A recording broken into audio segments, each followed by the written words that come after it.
你敢信吗？把大象装进冰箱这事儿啊，真的有人干成了。不过我说的大象啊，其实是这个高度接近姚明的设备，叫做工业制蛋机，重量呢接近一头未成年的亚洲象。那从蓝莓到智利车厘子，海运几十天还保鲜，都得靠这个家伙。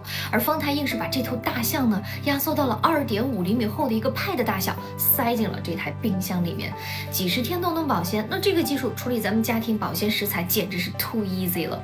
不仅如此呢，方太还和上海海洋大学一起把中国人餐桌主流食材研究了个够，通过黄金氮氧比主动制氮，精准控氧，长效保鲜只是基操。当当当当，你以为这是一面墙，没想到这就是方太冰箱最新的全切隐藏式设计，融合设计放哪里都不突兀。如果在家打开冰箱可以看到一冰箱的鲜花，那得有多幸福啊！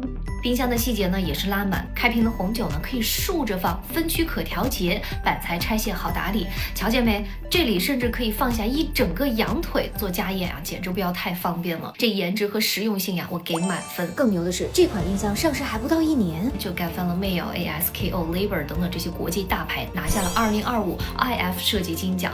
难怪连评委都忍不住夸它小巧却颠覆行业，简直就是藏在厨房里面的艺术品。从远洋科考到家庭厨房，从工业奇迹到设计巅峰，方太呢用5年研发数百个方案，把不可能变成了真香现场。我只能说方太这波操作真的太秀了。